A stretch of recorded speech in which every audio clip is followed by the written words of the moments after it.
Under the red glow of the desert sun, the wind moved like a whisper through the dry grass, carrying with it the scent of dust, horses, and a story not meant to be told. It was a land caught between freedom and fire, between duty and desire. Somewhere in that golden silence, where the horizon seemed to bleed into the sky, a woman stood trembling, her hand pressed against the rough wooden post of a cabin that had seen too many storms. Her heart beat against the secret she carried inside her, secret that might destroy them both if fate decided to be cruel again. She looked up, her eyes finding the figure of the Apache warrior standing before her, his expression as unreadable as the desert itself. She wanted to speak, to tell him that this moment, this kiss could undo everything. But his gaze silenced her, steady and unyielding, as if the world outside had stopped breathing. There was a question in her trembling lips, a plea caught between fear and love. What if this kiss condemns us? She whispered, her voice barely rising above the wind. For a heartbeat, he said nothing. Then, without hesitation, he stepped forward and erased the distance between them. His touch was gentle, but his resolve fierce. The air between them felt alive, thick with the weight of choices neither could escape. Her fingers curled around the edge of his beaded arm cuff, feeling the strength beneath his skin, a strength that had defied soldiers' hunger and death itself. He didn't speak words of promise or caution. He didn't have to. The look in his eyes said it all. He had already decided their fate long before she dared to question it. The kiss that followed wasn't stolen, it was claimed. Yet even as warmth flooded through her, something cold crept into her chest. She could almost hear the echo of gunfire in the distance, the memory of a war that had left scars no one could see. For her, this wasn't just love, it was rebellion. For him, it was redemption. The wind rose, brushing strands of her dark hair across her face, and in that fleeting instant, she saw their world as it truly was, a fragile dream built on borrowed time. Behind them, the cabin door creaked against its hinges, swaying in rhythm with the desert's breath. To anyone watching, they were two souls defying a world that would never understand.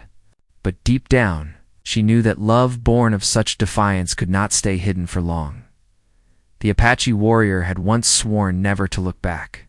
He had seen his people driven from their land, his brothers lost to the rage of the white man's gun, and his heart hardened against mercy. Yet here he was, standing before a woman whose very presence made him question every oath he had ever taken. She wasn't meant to belong to his world, and yet she fit into it as if she'd been carved from the same earth that raised him. The sun slipped lower, setting the sky ablaze with orange fire. Somewhere beyond the hills, a train whistle cried, reminding them that civilization was creeping closer each day, bringing with it laws, rules, and chains that would never understand hearts like theirs. Her eyes softened, but her voice trembled as she spoke again. "They'll come for us," she said. "You know they will." He reached up and brushed his thumb against her cheek. "Let them," he said, calm and sure. "They can take what they see, not what lives here." His hand rested over her heart. Her throat tightened. The life inside her stirred, as if reminding her that love had already bound them in ways neither war nor judgment could break. Yet her fear was not only for herself. She thought of the child that would soon be born into a world divided by skin and pride. Would he be hunted like his father, or hated like his mother? Would he belong anywhere at all? The Apache glanced toward the horizon, his instincts never resting. He could sense danger even in the silence, the kind that rode on horseback and carried rifles polished with vengeance. He had seen the look in the white men's eyes when they spoke of her. To them, she was a traitor to her kind, a woman blinded by sin and foolishness. To his people, she was a storm that could bring ruin or renewal. He had saved her once before from the same soldiers who burned her home and left her with nothing but ashes. He had not meant to fall for her. He had not meant to stay. But when she looked at him, he no longer saw the enemy's world. He saw the possibility of peace, of life beyond war. Now, as the evening deepened, the faint sound of hoofbeats echoed from the west. She froze, her pulse quickening. He heard it too.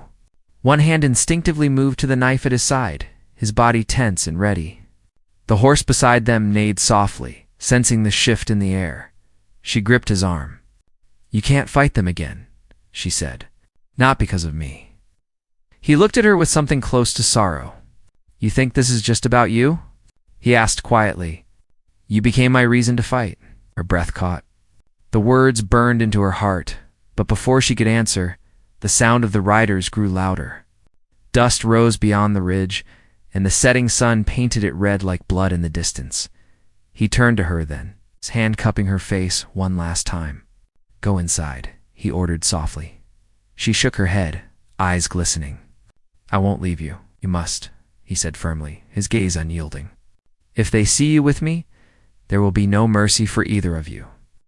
The mention of the child sent a wave of pain through her chest. She wanted to argue, to scream, to beg the heavens to stop the world from turning just for a moment. But his eyes told her this was the only way.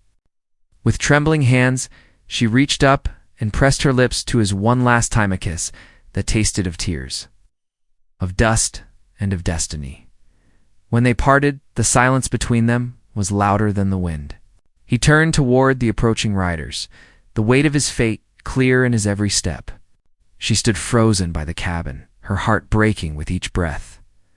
The horse stomped nervously, and she reached out to calm it, whispering words she could barely hear herself. The child within her kicked. As if sensing the storm that was about to break, the riders' shouts grew clearer, now voices filled with fury. Out of righteousness, she wanted to run to him, to shield him from the bullets that would surely fly. But her feet refused to move. The Apache warrior stood tall against the dying light, his silhouette sharp against the horizon. For a moment he looked back at her, and the setting sun caught the faintest trace of a smile on his face. A promise, or perhaps a farewell. Then, before the dust settled, the sound of a single gunshot cracked the air. Her scream never reached him. The desert wind swallowed it whole, carrying it far beyond the hills, where the echoes of love and loss became one with the land that had always demanded too much from those who dared to love across its borders. And as darkness fell over the plains, only one question remained in the hollow of her heart: had their kiss condemned them or set them free? The gunshot echoed through the dry valley, bouncing off the canyon walls until it faded into the endless silence of the desert. She stood motionless, her breath caught somewhere between hope and despair, waiting for another sound, something to tell her if he was still alive. But there was nothing. The air stood still, heavy with dust and fear. The horse beside her snorted nervously, pulling at its reins, but she barely noticed. Her hands trembled as she pressed them against her stomach, feeling the faint movement of life inside her. The world had gone quiet, but her heart would not stop pounding. She wanted to run toward him, to see what had happened, but his last words chained her to the ground. "If they see you with me, there will be no mercy." Those words kept her frozen, even as her soul screamed to move. She turned toward the cabin, her vision blurred with tears. The small structure looked fragile now, standing alone against the vast emptiness. It had been their hiding place for weeks, a home built on borrowed peace. Inside, the air smelled of smoke and dry herbs. His bow hung on the wall, beside the saddle he had repaired the night before. Every corner of the cabin carried traces of him, his touch, his patience, his silence. She sank onto the edge of the bed, clutching one of his leather bracelets too. Her chest, the weight of what they had done, pressed down on her. She had crossed every line society drew for a woman like her. Loving him was unforgivable to those who called themselves righteous. But what did they know of love born in the ruins of war? Her thoughts drifted back to the first time she saw him. It was months ago, when her father's ranch was still standing. Soldiers had come through, claiming they needed supplies. When her father refused, they accused him of trading with the Apache and set fire to his barn. She had tried to fight them, but all she could do was watch as the flames consumed everything she knew. That night, while searching for what was left, she found him. He was wounded, half-conscious, lying near the riverbank, not far from the ranch. His arm was covered in blood, and the mark of a bullet scarred his shoulder. She didn't know what made her stay. Maybe it was pity, maybe something else. She hid him in the old cellar, tending to his wounds in secret, while the rest of the town hunted men like him. He barely spoke in those first days. only watching her with sharp, guarded eyes. But there was something in his silence that felt safer than all the empty promises of the men in town. When he finally spoke, his voice was low and steady. "Why help me?" he asked. She didn't have an answer then. Maybe she still didn't. Over time, the fear between them began to fade, replaced by an understanding that neither of them could name. She learned his people's ways, how they listened to the wind, how they read the sky like scripture. He taught her that silence could speak more truth than words ever could. And in the quiet of the nights, when the world outside was cruel and restless, they found comfort in each other's presence. But love in a land like this was never meant to stay hidden for long. Whispers spread faster than wildfire.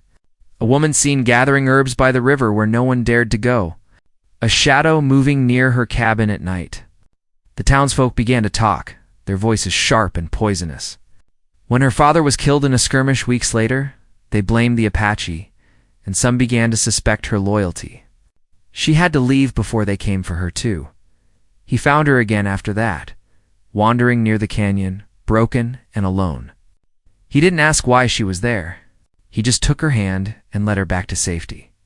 Since then, they had lived in that small cabin at the edge of nowhere, building something fragile and pure amid a world that refused to forgive. Outside, the wind began to howl again, stirring the dust into swirling patterns across the valley.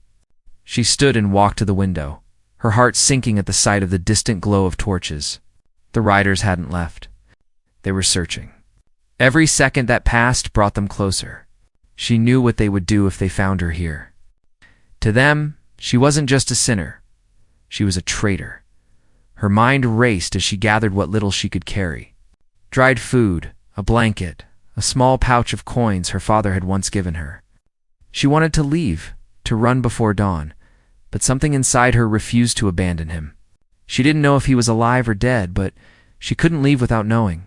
Her heart would never forgive her. The night stretched long and cruel. Every creak of wood, every gust of wind sounded like footsteps. She sat by the window until the first pale light crept over the horizon. The desert looked calm again, as if nothing had happened. But calm in this land was often the silence before another storm. At last, she could bear it no longer. She stepped outside, her shawl pulled tight around her shoulders, and began walking toward the ridge where she had last seen him. The earth beneath her feet was still warm from yesterday's sun. The trail was faint, but she followed it carefully, her heart thudding in her ears. Halfway up the hill, she found his horse. It was standing quietly among the rocks, reins dragging on the ground. Relief surged through her, but it was short-lived. The horse's flank was streaked with dust and blood. Her chest tightened. She looked around desperately, scanning the endless plain. Then she saw the imprint of boots and hooves in the sand, leading toward the east. The riders had taken him. Her knees weakened, but she forced herself to keep moving.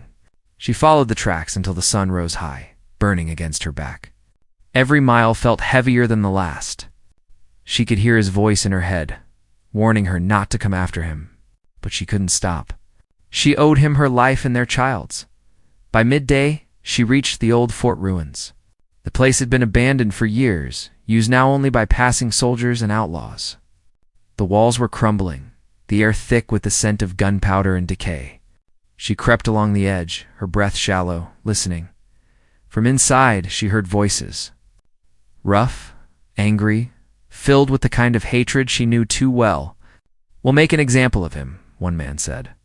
"Maybe then the rest of them will stave off our land." Her hands clenched. She peeked through a gap in the wall and saw him bound, bruised but still standing tall. His head was bowed, his hair falling over his face, but she could see the defiance in his posture. They had tied him to a post, his chest rising and falling with slow, steady breaths. Tears blurred her vision. Every instinct screamed for her to run to him, but reason held her back. She knew what would happen if she did. She needed to think, to find a way to free him before it was too late. The men laughed as they poured water from their canteens, mocking the prisoner who refused to speak. "Stubborn, savage," one muttered. Another raised his rifle and fired into the air, making her flinch. The echo rolled through the hills, the same sound that had haunted her through the night. She stepped back from the wall, pressing her hand to her mouth to stop herself from crying out. She couldn't fight them. She had no weapon, no plan. But she couldn't leave him there either. The sun began to set once more, painting the sky in deep shades of red and gold. She waited in the shadows, her mind racing. She remembered how he had once told her about the stars, how his people believed that spirits guided those who were lost, lighting their path through the darkness. For the first time, she prayed that those spirits would guide her now. When the last light faded, she moved. Quiet as the wind, she slipped through the ruins toward the post. Each step felt like it could be her last. The men had gathered near the fire, their laughter turning into drunken murmurs. Her heart pounded as she reached him. He lifted his head at her touch, his eyes wide with disbelief. "You shouldn't be here," he whispered. "I can't leave you," she replied softly. Before he could argue, she began working at the ropes with trembling fingers. The knots were tight, biting into his skin, but she pulled with every bit of strength she had. When the last rope loosened, he caught her hand. "Go," he said, his voice low but firm. She shook her head, tears spilling down her cheeks. "Not without you." He looked past her, toward the fire, where the men stirred.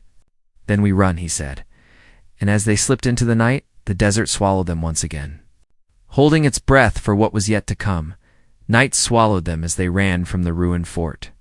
Moving with the wind across the scrub and rock, the desert was a quilt of pale sand and black shadow, stitched together by cactus and creaking mesquite.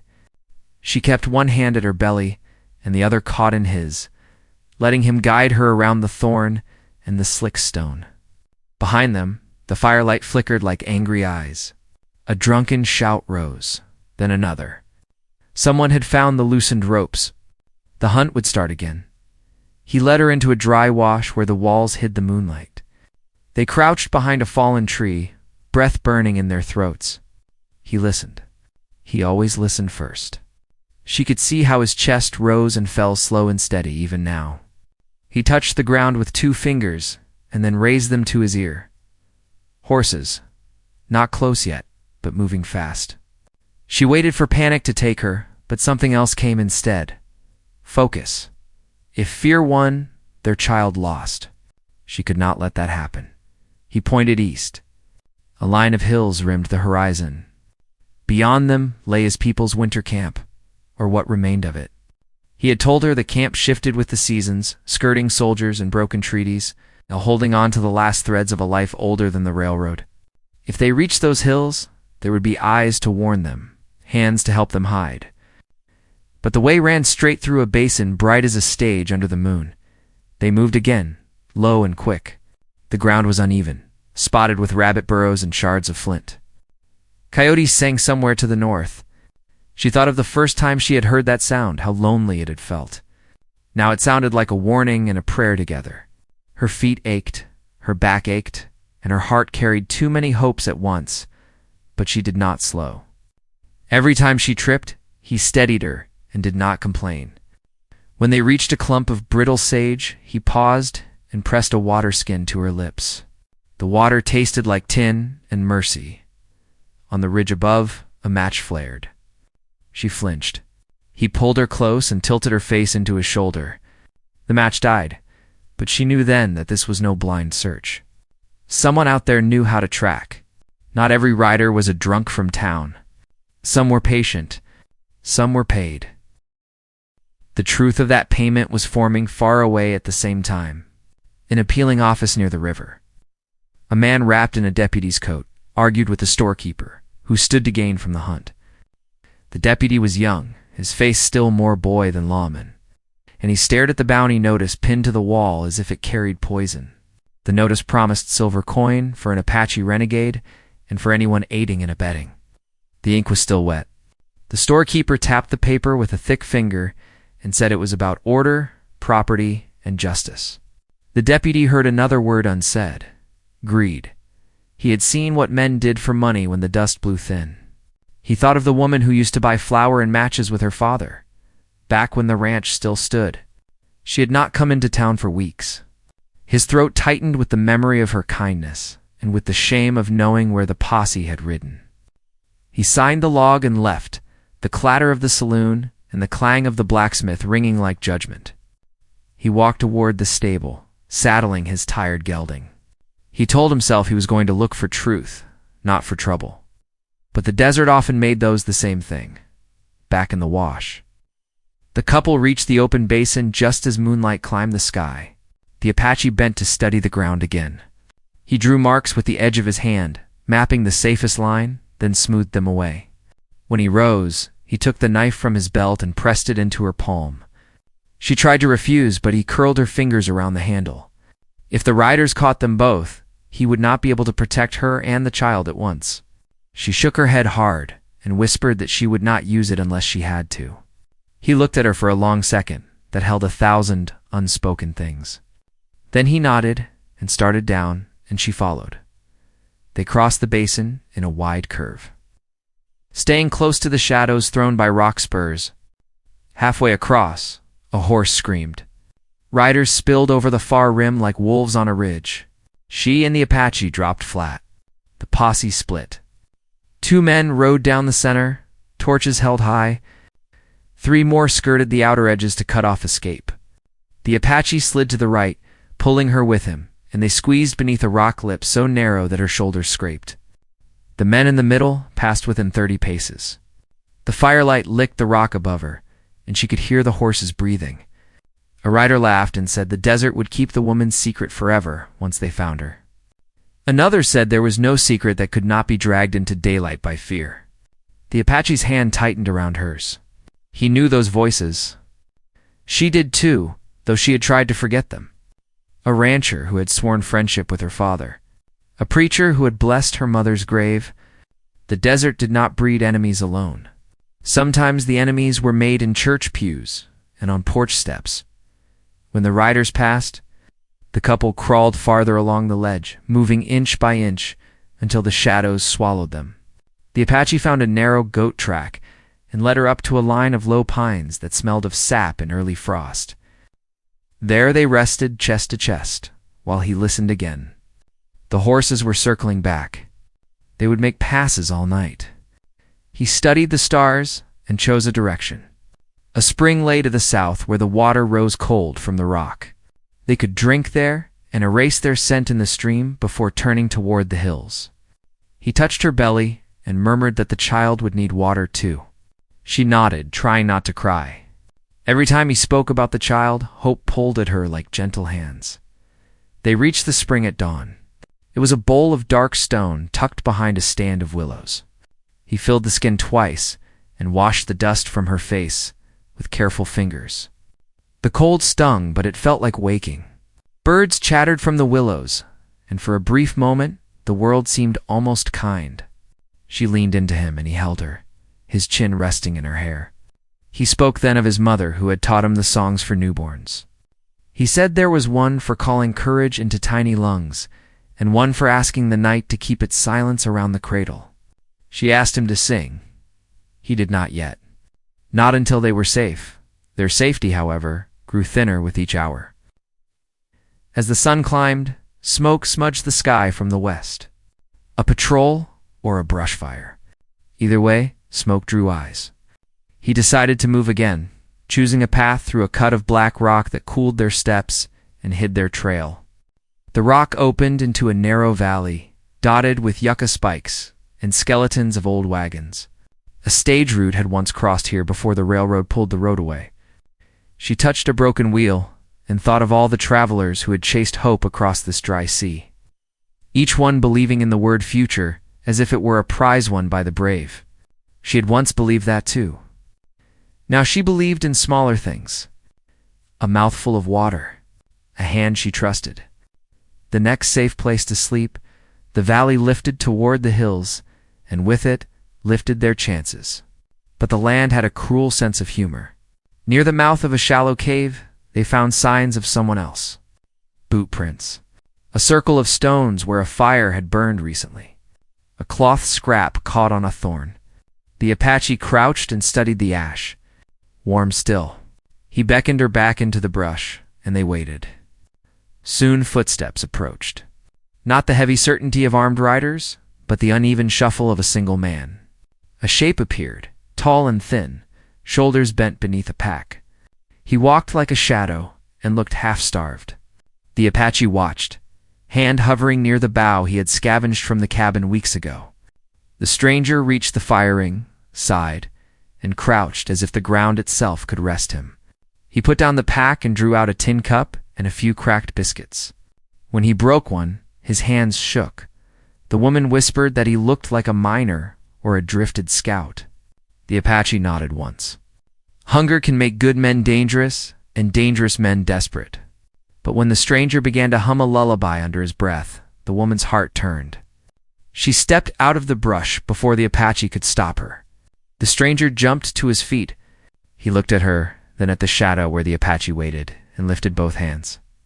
He said he had no quarrel with anyone and less interest in dying.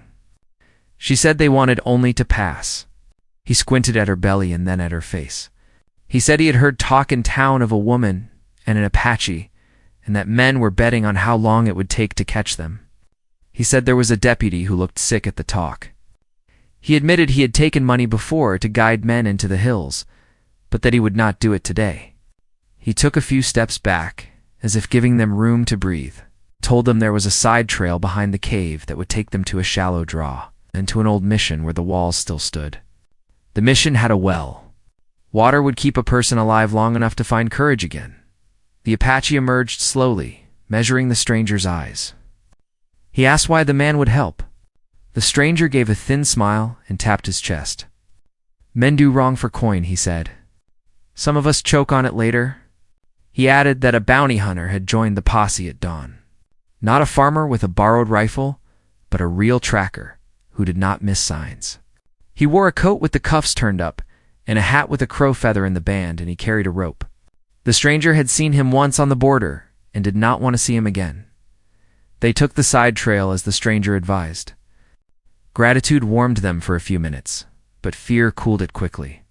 The draw twisted through black brush and rock, sometimes narrow as a hallway, sometimes wide enough for a wagon if the driver were mad. Twice they heard hoofbeats.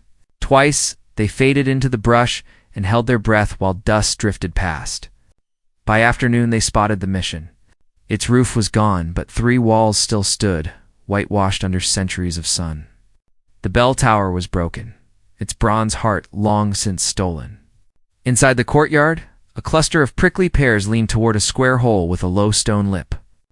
The well. She went to her knees and drew water hand over hand with the old bucket, then bent to drink. It was sweet and deep. The Apache scanned the horizon, then stepped into the shade and rolled his shoulders, wincing at the bruises left by the ropes. She touched the dark marks with careful fingers. He did not flinch, but she felt his pain as if it were written into her own skin. She asked once more if he would sing for the child. He smiled faintly and shook his head. Soon, he murmured. Soon is a word for survivors. As they rested, the story widened beyond them. In the hills to the north, an elder from the Apache camp stood with 3 young scouts and watched the ridgelines with eyes that had counted more suns than any of them. He had spoken against this love when he first learned of it, fearing the storms it would bring. But he knew the warrior who had chosen the woman, knew his courage, and the elder's heart fought itself between tradition and mercy. He told the scouts to watch for soldiers and to bring word if the couple crossed the lines of stone they used as markers. He would not turn family from the fire circle if there was a way to keep the peace. Yet even he feared the bounty hunter, whose reputation traveled like a dust devil from camp to camp. The elder looked at the sky and asked the ancestors for a path that did not end at the muzzle of a gun. Closer to town, the young deputy rode hard along the river trail. He found broken brush and hoof marks pointing south, then lost them. He climbed a rise and saw smoke from the west, and a bright flash from the basin where torches had burned the night before. He thought again of the bounty notice and of the storekeeper's hard eyes. If the posse caught the Apache, there would be a hanging tree before sundown. If they caught the woman, there would be a circus of spite dressed up as law. The deputy pressed his heels to the gelding's sides and turned toward the hills. He had no plan and less authority. but he had a feeling that once in a man's life there comes a line he must step over or be smaller forever. He kept riding. Evening found the couple still at the mission. The light turned copper and then dark honey, laying long shadows in the courtyard. The Apache spread his blanket where the wall blocked the wind and urged her to rest. She lay on her side, watching him as he checked the bowstring and sorted the few arrows he had left. He laid 2 on the ground within reach and balanced his knife across his knee. Then he came to her and placed his palm on her stomach. The child kicked. He closed his eyes, and for a breath, softness covered his face, like the shadow of a wing. When he opened them again, the softness was gone. He looked toward the gate. Bootsteps scraped the stones outside the wall. Not many. 1 man, maybe 2. The Apache motioned her back into the deepest shadow and stood, every line of his body thinning to the shape of a blade. A figure appeared in the doorway, tall and poised, a hat brim cutting a hard angle across the moonlit face. A crow feather stirred in the band. The newcomer did not raise a gun. He only pushed the gate fully open with the edge of his boot and stepped into the courtyard as if he had always owned it. He looked at the well, at the arrows, at the prints on the dust, and then at the woman. His gaze rested on her belly a fraction too long, not cruel yet, but curious in a way that made her feel colder than the night air. The Apache moved a half step to the side, placing himself between the stranger and the woman. The bounty hunter nodded, not friendly, not hostile, a gesture that said he respected the game even as he meant to win it. He spoke in a voice smooth as creek stone. He said he had ridden far and did not like wasted miles. He said the desert was crowded with fools today, and that he preferred skilled company. He asked the Apache if he would surrender for coin enough to keep the woman and child safe in some other place. The woman's breath caught. It sounded like a bargain. It sounded like a trap. The Apache did not answer, not at first. He studied the hunter with eyes that had measured storms and soldiers and the distance from freedom to chains. He asked what the hunter meant by safe. The hunter smiled without warmth and said that safety could be bought in any town if a person knew the owner of the saloon and the sheriff's debt. He said he could make arrangements. He said his word was good.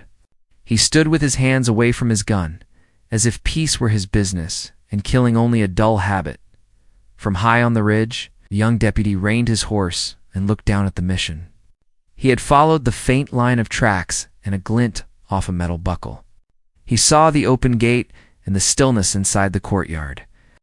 He could not hear the words being traded below, but his gut told him what they were worth. He counted his options and did not like any of them. Then he noticed a second shape moving behind the mission wall, lower and slower, slipping toward the back. A second hunter. The deputy slid from the saddle, heart thudding, and began to work his way down through the brush with the care of a man who knew the cost of a misstep. In the courtyard, the hunter took another measured step, and the Apache matched it, keeping the distance even. The woman felt the child shift within her and forced her hands to be still. The well creaked as the night wind moved the old bucket against its chain. The sound felt louder than a church bell. The hunter tilted his head as if listening to more than wind.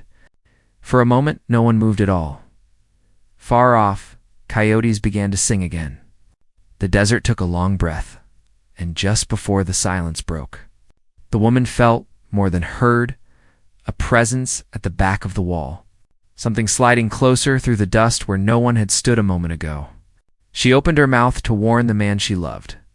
A shadow rose behind him. The shadow rose behind the Apache, tall and deliberate, and for one awful second the woman thought the world had stopped breathing. She tried to speak, but the words stuck in her throat. The bounty hunter's gaze flicked toward her head. Seeing her alarm, and that brief glance was all the warning the Apache needed. He spun, catching the glint of steel in the moonlight just as the second man lunged from behind the broken wall. The struggle was fast and silent, the sound of fists and breath filling the courtyard like thunder under the skin of the earth. The woman stumbled back, pressing herself against the cold stone, her hands shaking as she held the knife he'd given her. The bounty hunter didn't move to help his companion. He just watched. His eyes narrowed, his jaw clenched in quiet calculation. The second man grunted, trying to pull the Apache into a chokehold. But the warrior twisted free, slamming his elbow into the man's ribs. The knife fell, skittering across the ground. The Apache grabbed it mid-slide and turned it toward his attacker butt before he could strike. The bounty hunter fired a single shot into the air. "Enough," he said, his voice echoing through the ruined mission. Both men froze.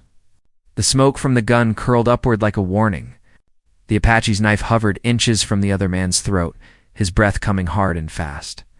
Slowly he lowered it, but his eyes never left the hunter's face. The hunter nodded once, approving his restraint. "Impressive," the hunter said, stepping closer. "But there's more than one way to die out here. My offer still stands. Come with me quietly, and maybe the woman lives to raise your child." The words hit like a blow. The Apache's expression didn't change, but the silence that followed spoke louder than any threat. The woman could barely breathe. She could feel the child stir within her, as if sensing the fear that tightened her chest. Then a new sound reached them, the faint echo of hooves. The Apache looked toward the horizon. The bounty hunter turned his head too, listening. Another group was coming, faster this time. He gave a thin smile. "Looks like I won't be the only one claiming a prize tonight." The Apache's muscles tensed. He knew they couldn't fight both the hunter and the incoming riders. He reached for the woman's hand, his touch steady, despite the storm building around them. "Stay behind me," he whispered. The bounty hunter lowered his gun, letting the barrel hang loose at his side. "Don't make it harder than it has to be. You know how this ends. They'll hang you at dawn, and she'll be taken back to town for the trial she deserves." She felt her knees weaken, but the Apache didn't flinch. His eyes flicked toward the broken tower where moonlight spilled through the cracks. Without a word, he grabbed her arm and pulled her toward the back wall. The hunter's eyes widened. He understood the plan too late. The Apache kicked loose a fallen beam that had been wedged against the wall, and the whole section gave way, sending a shower of dust and stone into the courtyard. "Run," he said, his voice sharp. They darted into the open desert. The sound of the hunter's boots closed behind. The air was thick with dust and the smell of gunpowder. A bullet whistled past her shoulder. She stumbled but didn't stop. The Apache turned, fired an arrow, and heard the hunter curse as it grazed his arm. They kept running, the open plain stretching before them like an ocean of shadows. The hooves drew closer now. The riders had spotted the gunfire and were following the sound. The Apache veered toward a dry riverbed lined with boulders and dead trees. They slid down the slope, their feet kicking up sand. He pulled her under the cover of a fallen trunk and pressed a finger to his lips. The world above them thundered with approaching horses. Through the cracks of the trunk, she saw torchlight flicker across the ridge. Voices shouted orders. The bounty hunter's voice rose above the rest. They went east. Search the riverbed. The Apache's grip tightened on her hand. "We have to move north," he whispered. "There's an old mine not far from here. We can hide until morning." She nodded, but her legs trembled as she tried to stand. The pain in her back sharpened. He caught her before she fell, his hands steady, his face pale in the moonlight. "You have to hold on," he said softly. She wanted to answer, but another sound silenced her, the cry of a coyote close by. Then another. The animals were restless, their calls echoing across the valley. The riders took it as a signal and split apart, half heading toward the hills, the others down into the basin. The Apache guided her through the brush, his steps silent and sure. The air was cold now, the kind of cold that seeped through skin and bone. Her breath came in gasps, her body heavy, her heart pounding with fear and exhaustion. Behind them, a gunshot rang out. The sound tore through the night, and then came another. He turned sharply, pulling her down behind a rock. Flames leaped on the horizon. The riders had set the mission ablaze. The glow spread quickly, turning the sky red. The woman pressed her hands over her face, tears spilling down her cheeks. That place had been their shelter, their brief piece of peace. Now, it was burning like everything else they had ever touched. The Apache reached out, his hand brushing her hair back from her face. "We'll find another place," he said. His voice was calm, but she could see the battle in his eyes.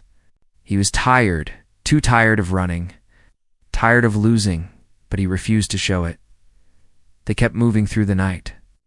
the ground rising beneath their feet, until the dark shape of a mine entrance appeared ahead.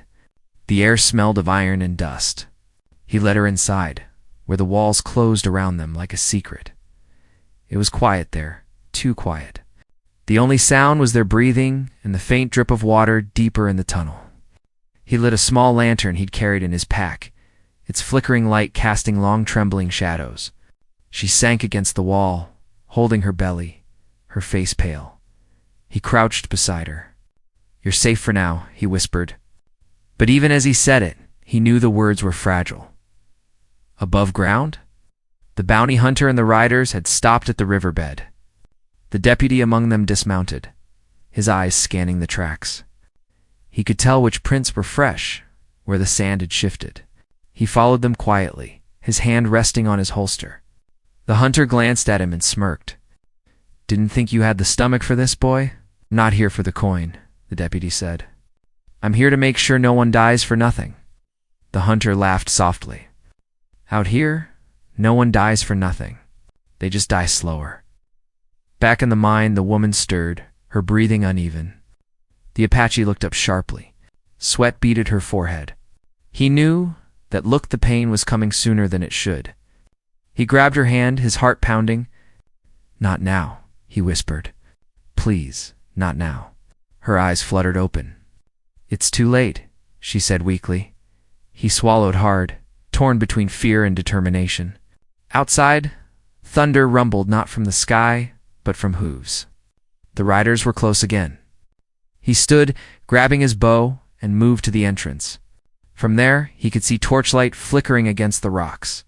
They were sweeping the valley. He turned back to her. "If I don't come back, follow the river north when you can," he said. "The stars will guide you." She shook her head, clutching his hand. "Don't leave me. I'll come back," he promised, though he wasn't sure if it was true. He kissed her forehead, then turned and slipped into the shadows outside. The bounty hunter was the first to spot him. Their eyes met across the sand, the space between them stretched tight like a drawn bowstring. No words were spoken. The hunter lifted his gun. The Apache raised his bow. From the mine, the woman could hear the faint sound of steel and thunder colliding in the dark. Her pulse quickened, every nerve straining to hear his footsteps again. The child inside her shifted, pressing hard as if sharing her fear. A gust of wind blew through the tunnel, dimming the lantern's flame. The light flickered once, then steadied. She stared into the dark, her lips trembling. Outside, the gunfire stopped, but no one came. Then, faintly, a voice rose in the distance. It was his. Calling her name, she tried to stand, but pain shot through her body, forcing her to her knees. Tears filled her eyes. She reached out toward the tunnel mouth, the echo of his voice still clinging to the night air. But before she could move again, another shadow appeared in the entrance stall, still and holding a gun, and in that single heartbeat of silence, she realized the storm they had been running from had finally found them. The figure in the mine's entrance stood still, outlined against the faint glow of torches outside. The woman froze, her breath catching as fear rose like a wave inside her. The man stepped forward, and she saw his face in the flicker of the lantern, the young deputy. His eyes were shadowed with exhaustion, his hands trembling slightly as he lowered the gun. Relief and confusion washed over her all at once. He looked around the narrow tunnel, then back at her. "Where is he?" he asked quietly. Her lips parted, but no words came. Outside, the desert wind howled through the rocks, carrying with it the echoes of a fight now lost to silence. She swallowed hard and tried to speak. "He was here," she whispered. "He went out to stop them."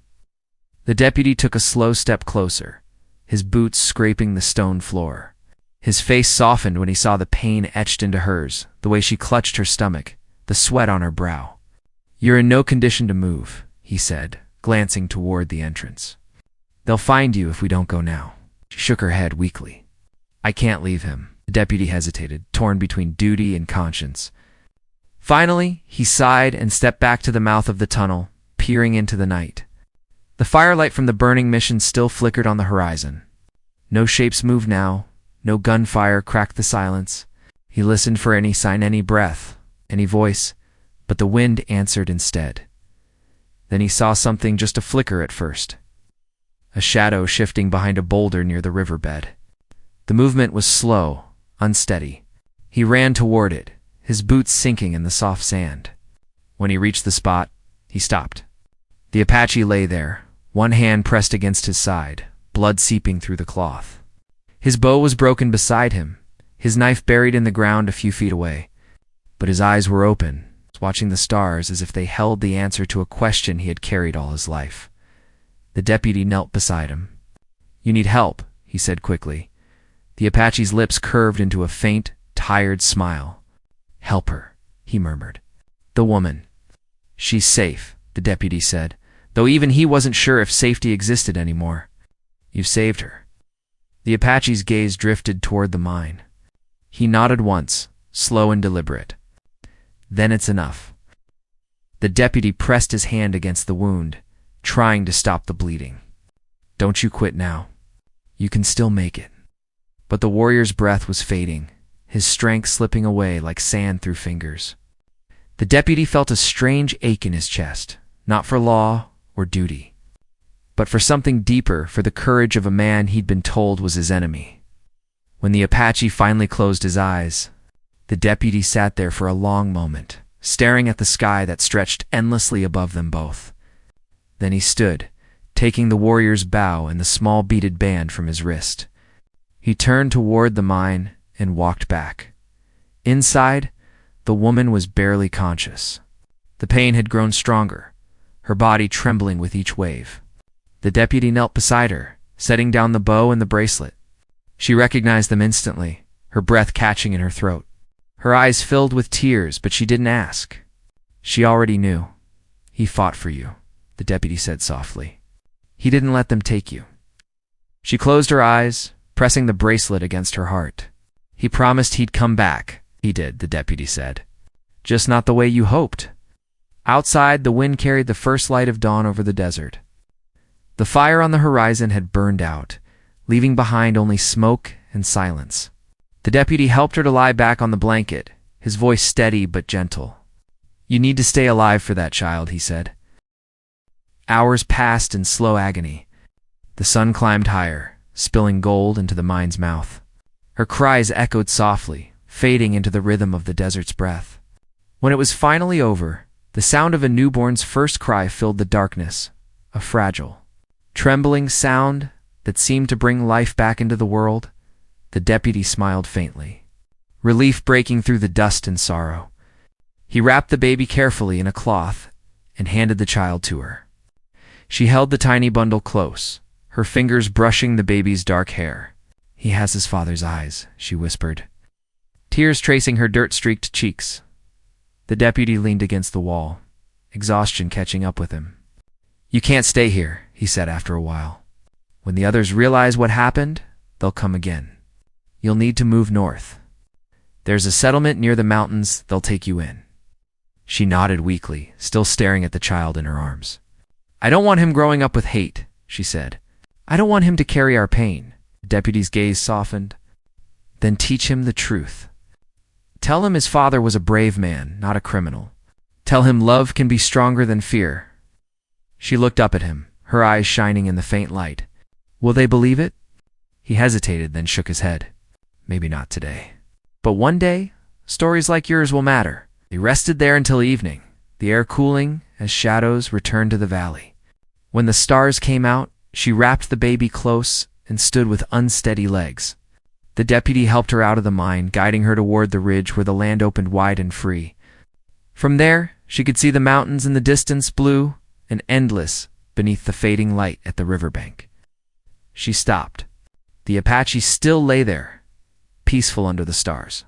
She knelt beside him, her heart breaking all over again. With trembling hands, she placed the bracelet back on his wrists and pressed her lips to his forehead. "You kept your promise," she whispered, "and I'll keep mine." The deputy watched in silence, his hat in his hands.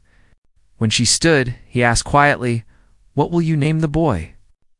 She looked down at the child, and then at the man who had given his life for them. "I'll name him after the wind," she said, "because it never truly dies, it just changes direction." The deputy nodded, his throat tight. He helped her cross the river and pointed her toward a narrow trail that wound north through the hills. She turned to him one last time. "Thank you," she said. He gave a tired smile. "Just make sure he grows up free." She walked on until her figure blended with the horizon, the baby's soft cries fading into the wind. The deputy stayed behind, burying the Apache by the river with stones and branches, marking the place with his broken bow. When the work was done, he stood for a long while, staring at the land that had seen so much blood and yet still managed to hold beauty. Years later, people would whisper about the woman who disappeared into the northern hills with a child in her arms. Some said she married again. Others said she built a small home near the mountains and lived quietly, raising her son under the open sky. No one really knew for sure. But travelers who passed through the valley often spoke of a grave by the river, covered in wildflowers, where the wind always seemed to sing. And sometimes, when the sun dipped low and the shadows stretched long, they said you could hear a faint voice in the distance, strong, steady, and filled with peace. A reminder that love, no matter how forbidden or fragile, leaves something behind that can never be taken. The story of the woman and the Apache became a whisper carried by the desert wind, told and retold in old cabins and campfires. Some called it tragedy. Others called it legend. But those who understood knew it was something simpler, a story about the courage to love when the world demanded hate, about the power of choice in a time when everything else was taken away. In the end, it was not the gunfire or the blood that lingered in memory, but the echo of that single promise, the kind that outlives even death. And on quiet nights when the desert falls still, the wind still carries their voices twined together in a language older than words, reminding anyone who listens that love, once true, never really ends.